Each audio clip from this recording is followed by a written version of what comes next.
हाँ नमस्कार दोस्तों। अपने पहले साल्वेज के बारे में अपन ने पूरा रीडिंग कर लिया था। साल्वेज सीट क्या होती है एवं साल्वेज को किस प्रकार से ढका जाता है, साल्वेज सीट की लंबाई क्या होती है, वो हमने और आपने पिछले वीडियो के अंदर बात कर ली। अभी इसी टॉपिक के दौरान कुछ और टॉपिक है जो कि अपने को साल्वेज के दौरान ही आते हैं। तो हजार्ड इलेक्ट्रिसिटी के बारे में एक दो पॉइंट है कि इलेक्ट्रिसिटी किस प्रकार से कार्य करती है, साल्वेज में अपन किस प्रकार से उनको बसाया जा सकता है, किस प्रकार से उपयोग में लिया जा सकता है। इलेक्ट्रॉनिक खतरा जो साल्वेज के दौरान सबसे ज़्यादा खतरा होता है। साल्वेज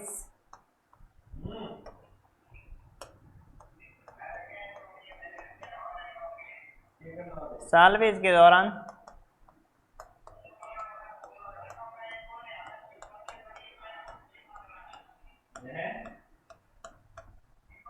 देखो, साल्वेज के दौरान इलेक्ट्रिकल खतरा सबसे ज़्यादा होने की संभावना होती है। उस इलेक्ट्रिकल खतरे को बचाने के लिए अपना एक मुख्य उद्देश्य रहता है कि जो बाकी वाले अपन ने पढ़ लिए, इलेक्ट्रॉनिक खतरा किस प्रकार से होता है एवं उनके दौरान जो इलेक्ट्रिकल खतरे होते हैं उनको किस प्रकार से अपन बचाया जा सकता है। तो साल्वेज के दौरान इलेक्ट्रिकल दो प्रकार के खतरे होते हैं। एक होता है फायर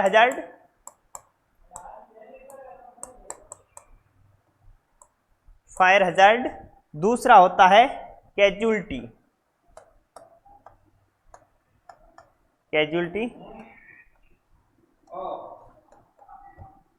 फायर हजार्ड एवं कैजुअलिटी हजार्ड।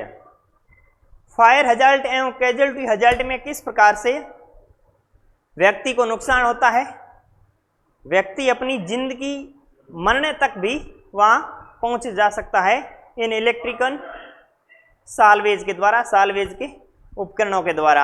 अपन आज बात करते हैं कि विद्युत के बारे में बात करते हैं,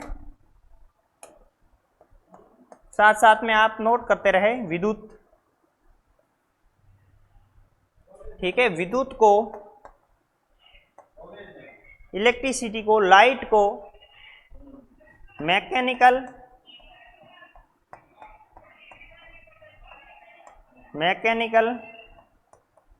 व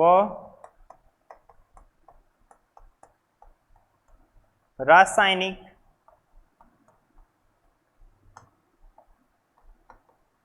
तरीके से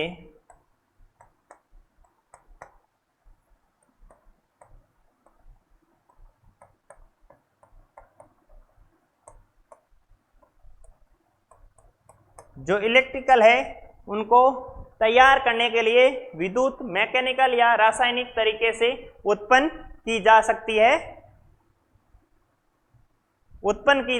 है विद्युत को। अब विद्युत को उत्पन्न हो गई, अपने साल्वेज के दौरान ही ध्यान रखने योग्य बातें हैं। तो विद्युत इस प्रकार से मैकेनिकल या रासायनिक तरीके से, दोनों तरीके से विद्युत को बनाई जा सकती है। उस बनाने की क्रिया को कहते हैं डायनेमिक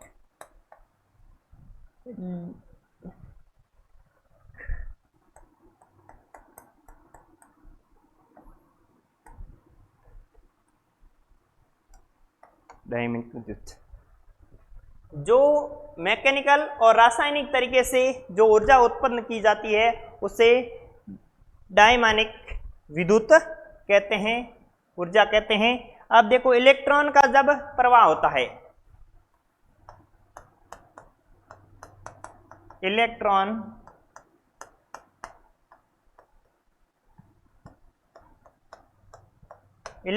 का प्रवाह होता है तो इलेक्ट्रिसिटी कहा जाता है।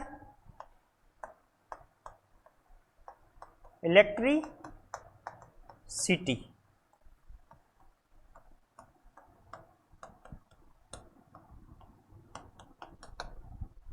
जब इलेक्ट्रॉनों का एक स्थान से दूसरे स्थान स्थानांतरण होता है, परिवर्तन होता है, तो उस स्थिति में इलेक्ट्रॉन के जब प्रवाह को हम इलेक्ट्रिसिटी कहते हैं।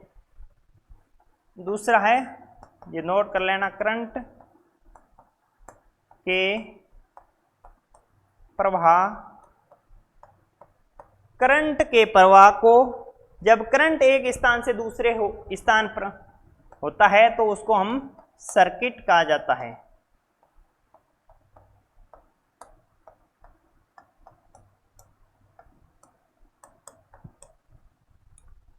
इलेक्ट्रॉन का प्रवाह होता है तो इलेक्ट्रिसिटी कहते हैं, एवं जब करंट का प्रवाह होता है तो उसे सर्किट कहा जाता है।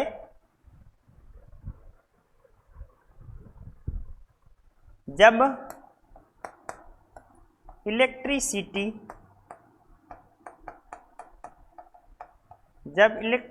का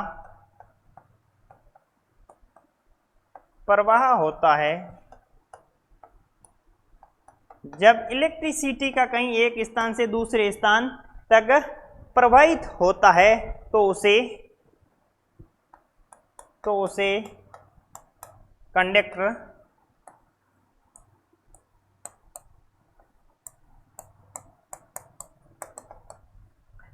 कहते हैं। जब इलेक्ट्रिसिटी का एक स्थान से दूसरे स्थान परिवर्तन होता है तो ऐसी वस्तु को कंडक्टर कहा जाता है। एक स्थान से दूसरे स्थान यदि इलेक्ट्रिसिटी को पहुंचाती है, लेके जाती है, तो उनको अपन कंडक्टर के नाम से जाने जाते हैं कि कंडक्टर इस प्रकार से ऊर्जा को या उस विद्युत को एक स्थान से दूसरे स्थान पर स्थानांतरित करती है।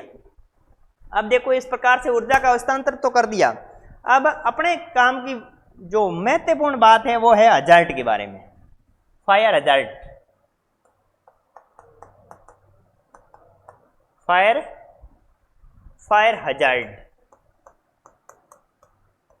फायर हजार्ड क्या होता है, किस प्रकार से होता है?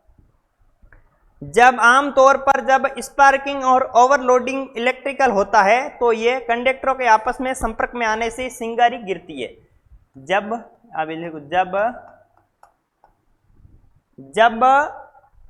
स्पार्क और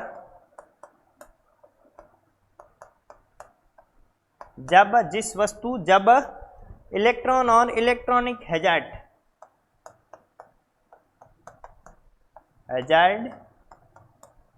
जब इलेक्ट्रॉन और इलेक्ट्रॉनिक हजार्ड कंडक्टरों के संपर्क में आते हैं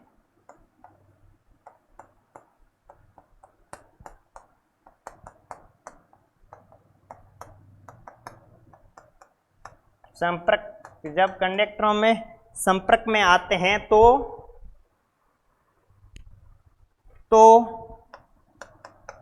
वहां पर बिजली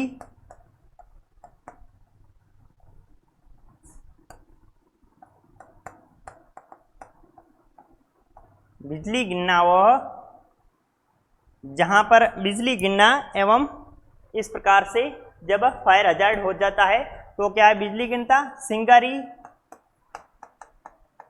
चिंगारी का लग जाना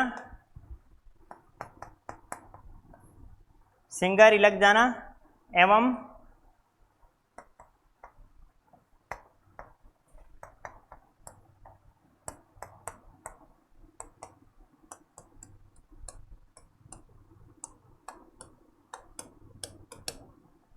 हजार्ड।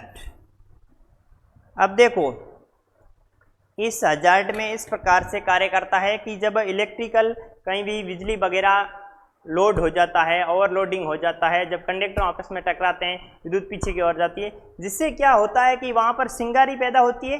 एवं चिंगारी जब पैदा हो गई, मानो कि यहाँ चिंगारी पैदा हो गई, अपने ये त्रिभुज अपन बात करते हैं, ये है आपकी बिजली की लाइन।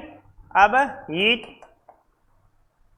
फ्यूल और ऑक्सीजन, हीट इस लाइन में, जो इलेक्ट्रिकल लाइन है, इस लाइन के अंदर हीट आ रहा है, फ्यूल जो ज्वलनशील पदार्थ इसके पास में होता है और ऑक्सीजन वहाँ मौजूद होता है, जिससे कि वहाँ छोटी छोटी यहाँ चिंगारियाँ निकलनी शुरू हो गई और आग ने अपना रूप लेना शुरू कर दिया, आग ने अपना भयंकर रूप लेना शुरू किया, तो जिससे कि है यहाँ पर पूरी आग हो जाएगी। आग फैलने से अब इनको वापस फायर ब्रिगेड को कॉल करना पड़ेगा। तो इस प्रकार से यह आग बुझाने के लिए या ऑक्सीजन की मात्रा को यहाँ कट ऑफ करना पड़ेगा, कम करना पड़ेगा। जिससे कि यह साल्वेज के द्वारा फायर हजार्ड को बचा जा सकता है, फायर हजार्ड से नुकसान को कम किया जा सकता है।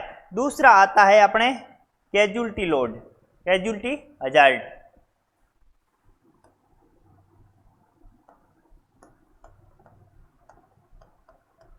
कैजुअल्टी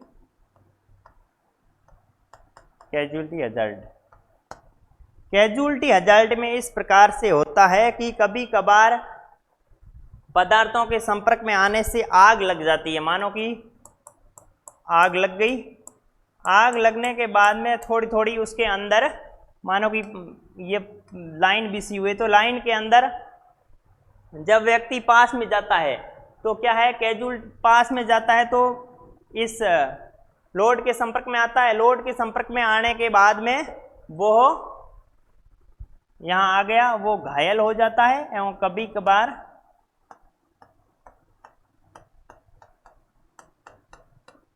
घायल हो जाता है एवं कभी कभार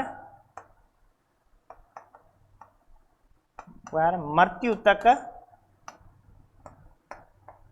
भी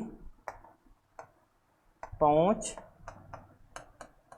जाता है। तो ये साल्वेज के दौरान कैजुअल्टी को इस प्रकार से हजार्ड से बचा जा सकता है एवं इस प्रकार से उपयोग के द्वारा उनको ये साल्वेज के द्वारा जो नुकसान हो रहा है उस नुकसान को कम किया जा सकता है, निम्न किया जा सकता है उस हजार्ड के द्वारा। अपन आज बात करते हैं कारखानों में इलेक्ट्रिक और मशीनरी हजार्ड दूर करने के लिए। कारखानों में जिस प्रकार से मशीनरी वगैरह चल रही है तो अपने को वहाँ पर क्या क्या सेफ्टी रखनी चाहिए ताकि उन हजार्ड से अपन बच सकते हैं, अपना जीवन बचाया जा सकता है।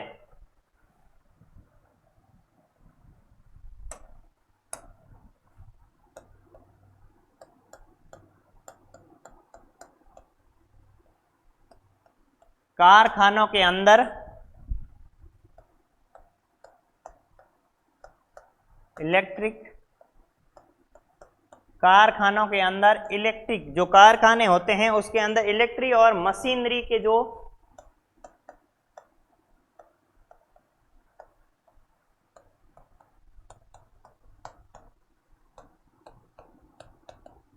नुकसान होता है उसे किस प्रकार से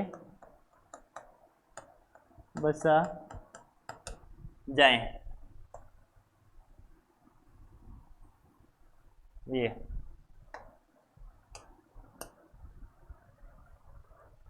अब जो कारखाने हैं तो उसके अंदर किस जो नुकसान हो रहा है उस नुकसान से अपने को किस प्रकार से बचा जा सकता है। पहला पॉइंट है, सबसे पहले घुसते समय पीपीई पहने।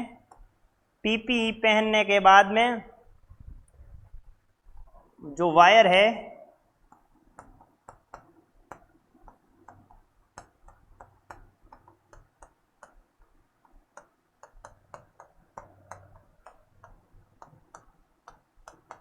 वायर को ओवरलोड नहीं करें, जो वायर है उनको ओवरलोड नहीं करें। खुले तारों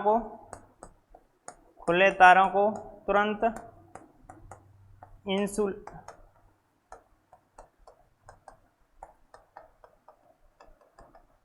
तुरंत इंसुलेशन के द्वारा उनको ढके। फ्यूज उड़ जाता है तो फ्यूज उड़ जाने पर नया फ्यूज लगाने की व्यवस्था की जानी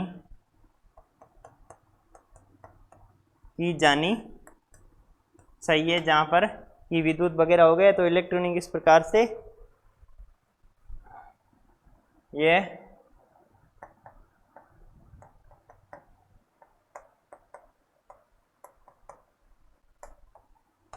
बंद मशीनरी को हाथ से चलाने का प्रयोग। कोई भी मशीनरी बंद पड़ी है तो अपन चाहे कि ये मशीन बंद पड़ी है, तो पीछे से तो ऑन है, जिसका मेन वाल्व तो ऑन है, एवं अपन चाहते हैं कि इसको हाथ से थोड़ा घुमाते हैं, ये चालू हो जाएगी तो क्या पता। अरे भाई साहब, एकदम यदि चालू हो गई तो आपके हाथ की सीधी बैंड बजा देगी, हाथ नहीं रहेगा आपका। तो इस प्रकार से अपने को ये साल्वेज के दौरान ये महत्वपूर्ण बातें हैं, इस बातों के द्वारा ही अपन जो इंडस्ट्रियल के अंदर होते हैं, हजार्ड में होते हैं, तो उनको बचा जा सकता है, उस हजार्ड के द्वारा उपयोग में बचा जा सकता है, जिससे कि जो नुकसान हो रहा है उसको कम से कम एवं साल्वेज में इस प्रकार के होते हैं।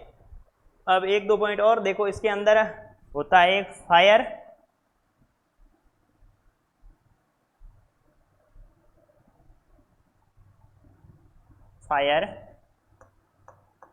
एक फायर का होता है box, fire switch. Fire box के अंदर एक स्विच लगा रहता है, फायर स्विच। आप देखो फायर स्विच को, इधर देखो, ये आपकी बिल्डिंग है, घर है, 3 मंजिला बिल्डिंग है, ठीक है। तो इस 3 मंजिले बिल्डिंग के अंदर यहाँ 8 मीटर की ऊंचाई पर एक फायर का बॉक्स लगा रहता है, ठीक है। उसके अंदर होता है स्विच यहाँ, तो इसके अंदर स्विच हो गया फायर का, इसकी हाइट हो गई 8 मीटर, इसकी हाइट हो गई 8 फीट तक होता है, जिससे कि व्यक्ति की जो हाइट होती है 8 फीट, जो व्यक्ति की हाइट लगभग 5-8 फीट होती है, तो उससे क्या है 8 फीट की ऊंचाई पर लगाया इसको जाता है, हमेशा यहाँ लगा रहता है। एवं जब कभी कभार भी उसके अंदर यदि आग लग जाती है, उस बिल्डिंग के अंदर आग लग जाती है, तो सबसे पहले इस फायर के मेन स्विच को बंद किया जाता है, यहाँ से इनको बंद किया जाता है, जो इलेक्ट्रिकल स्विच के द्वारा जुड़ा हुआ रहता है। इलेक्ट्रिकल स्विच के द्वारा इसको यदि अपन ये बंद कर देंगे, यहाँ से बंद कर दिया, माना कि बंद कर दिया, बंद करने के बाद में इसको बंद करने के लिए सबसे मुख्य उपकरण है जो सीलिंग हुक है, उससे बंद किया जाता है। ये कई बार प्रश्न आया है कि फायर स्विच को किससे चालू या बंद किया जाता है, तो उसके अंदर हो गया सीलिंग हुक के द्वारा फायर स्विच को बंद या चालू किया जा सकता है, जो बिल्डिंग के अंदर लगा रहता है। तो इस फायर स्विच के बारे में आप थोड़ा लिख लो।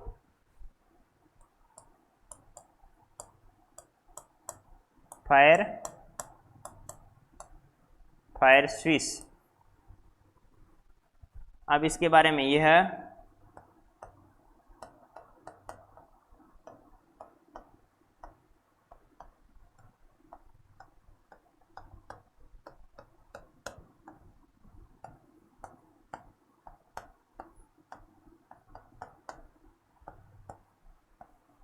ये 8 फीट की ऊंचाई पर लगा रहता है, 8 फीट की ऊंचाई पर फायर स्विच लगा रहता है, एवं इसके बंद करने के लिए सीलिंग हुक का प्रयोग किया जाता है।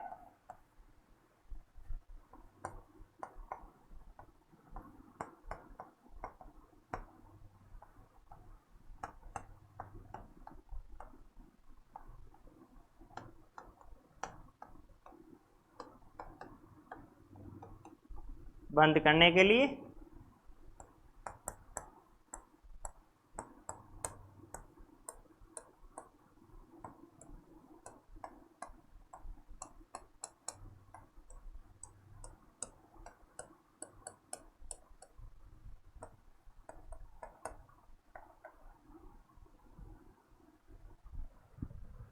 ये 8 फीट की ऊंचाई पर लगा होता है। फायर स्विच को बंद करने के लिए सीलिंग हुक का प्रयोग किया जाता है।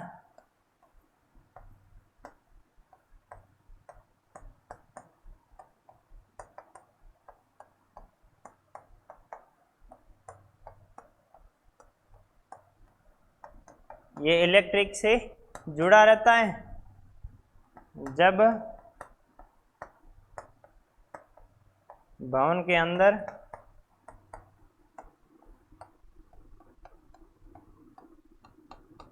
आग लग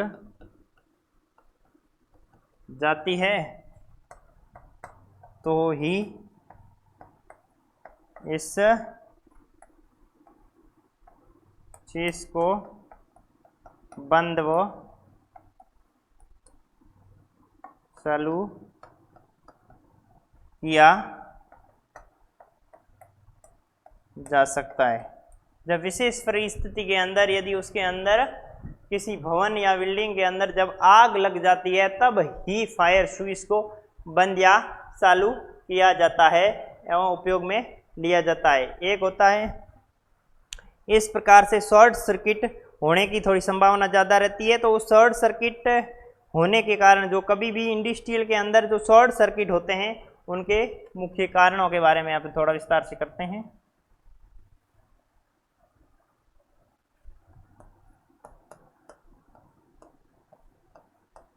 जो इलेक्ट्रिक के द्वारा शॉर्ट सर्किट होते हैं उनके कारण क्या है।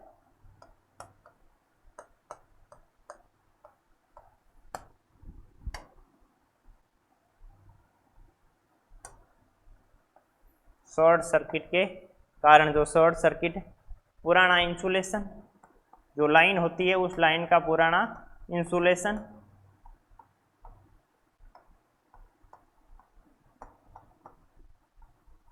पुराना इंसुलेशन जो लाइन होती है उस लाइन जो बीसी होती है उनका यदि पुराना इंसुलेशन होता है तो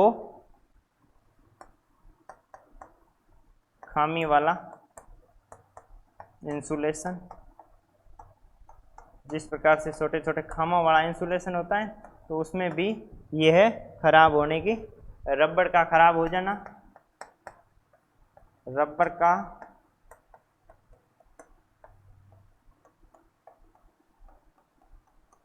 रबड़ का खराब हो जाना। रबड़ जब खर जाता है तो उसमें क्या है कि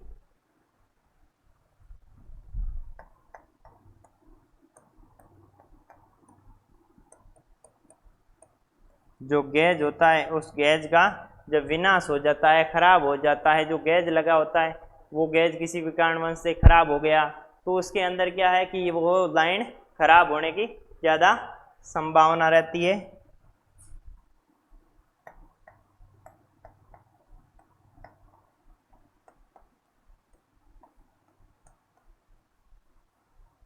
करंट की ज़्यादा गर्मी जब प्रवाहित होता है, स्टीम लाइन क्या होती है उसके बारे में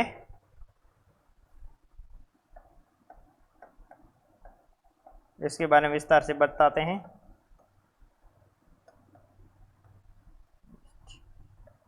स्टीम की पाइप और कीलों का नुकसान पहुंचाने से, कीलों द्वारा नुकसान। अब देखो स्टीम की पाइपलाइन क्या होती है, कीलों द्वारा, पहले आप कीले जब कभी भी लाइन जा रही है उसके छोटी छोटी आस पास वगैरह जो कीले लगी रहती है वो कीले क्या करती है उसको भेद देती है जिससे कि वो खराब होता है। अब देखो स्टीम पाइपलाइन क्या होता है, जो भाप की पाइपलाइन होती है, भाप की पाइपलाइन। अब इसमें थोड़ा आप स्टीम के बारे में थोड़ा देख लो। भाप की पाइपलाइन, भाप की पाइप, अब भाप की पाइपलाइन किस प्रकार से होती है तो आपको शॉर्टकट में बता देता हूं कि किस प्रकार से विद्युत उत्पन्न की जा सकती है, किस प्रकार से विद्युत को उत्पन्न किया जाता है, भाप की पाइप किस प्रकार से होती है। तो थोड़ा आप विस्तार से इधर देखिए।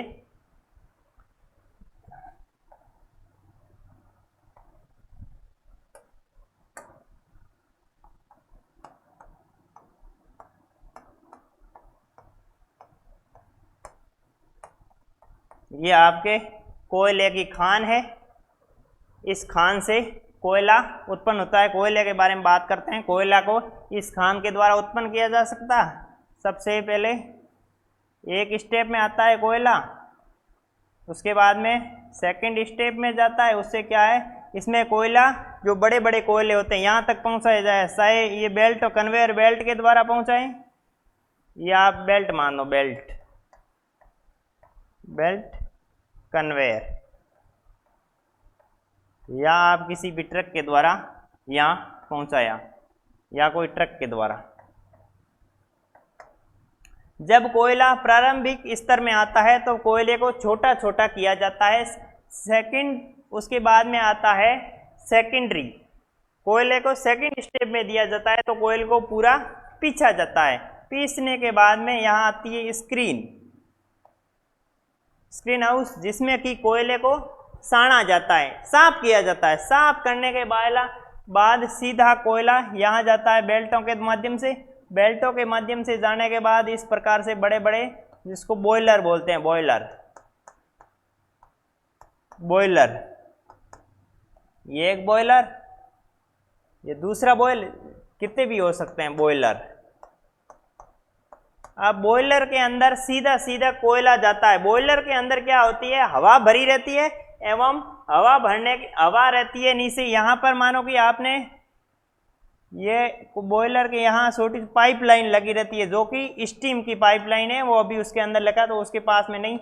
ये देखो, इस प्रकार की स्टीम की पाइपलाइन होती है, जिसके अंदर पानी भरा रहता है, एवं कोयले को यहाँ से ऊपर से डाला जाता है, और नीचे से आग और हवा होती है। तो क्या करती है, कोयला ऊपर जलता रहता है, यहाँ जलता रहता है, और यह स्टीम की जो पाइपलाइन है ना, ये स्टीम की पाइपलाइन बहुत गर्म हो जाती है। ये स्टीम की पाइपलाइन है, बहुत गर्म होने के बाद में आगे बड़े बड़े टैंकों के अंदर जो भाप को भेजा जाता है, भाप इस टैंक में, दूसरे टैंक में और तीसरे टैंक में। जब इस प्रकार से बॉयलर के अंदर, बॉयलर से सीधा भाप के अंदर, भाप में परिवर्तन होने के बाद में भाप क्या करती है, आगे टरबाइन होते हैं, इस प्रकार के दिखाएंगे आपको कभी।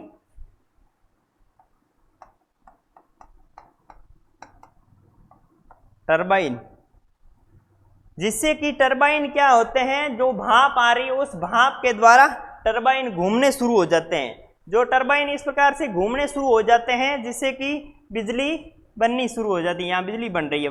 जब टरबाइन रनिंग करेंगे तो बिजली का उत्पन्न हो गया, बिजली बनना शुरू हो गया, ये यहाँ बिजली बन रही है।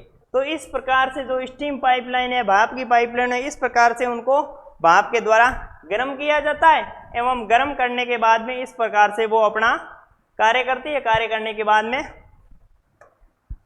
लाइट को बना देती है। जैसे कि ये कोयले की खान के बाद में सीधा प्राइमरी में कोयले को छोटा रूप आकार दिया जाता है। छोटा देने के बाद में उसमें और भी छोटा किया जाता है, छोटा बच जाता है, वापस इसमें बेल्टों के द्वारा वापस आता है। यदि उसमें जाता है तो सेकेंडरी में जाता है। सेकेंडरी क्या करती है, पूरी तरह से पीस के स्क्रीन को देती है, और स्क्रीन क्या करती है, छोटे, क्योंकि हवा के अंदर उड़ने चाहिए कोयले, इस प्रकार से हवा में नीचे तो आग आ रही है, ऊपर हवा माध्यम से, तो ये स्टीम की पाइपलाइन है, गर्म होने स्क्रीन उसके बाद में छानती है, छानने के बाद में सीधा बॉयलर में भेजती है, एवं बॉयलर के भेजने के बाद में नीचे से यहाँ से उड़ रही है।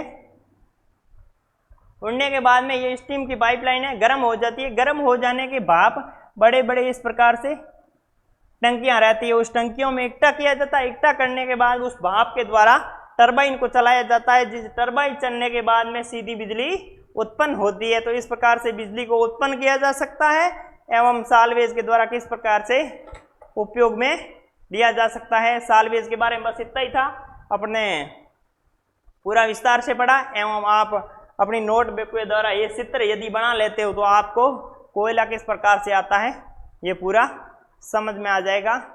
अपन अगले वीडियो में मिलते हैं, बात करते हैं अगले टॉपिक के बारे में।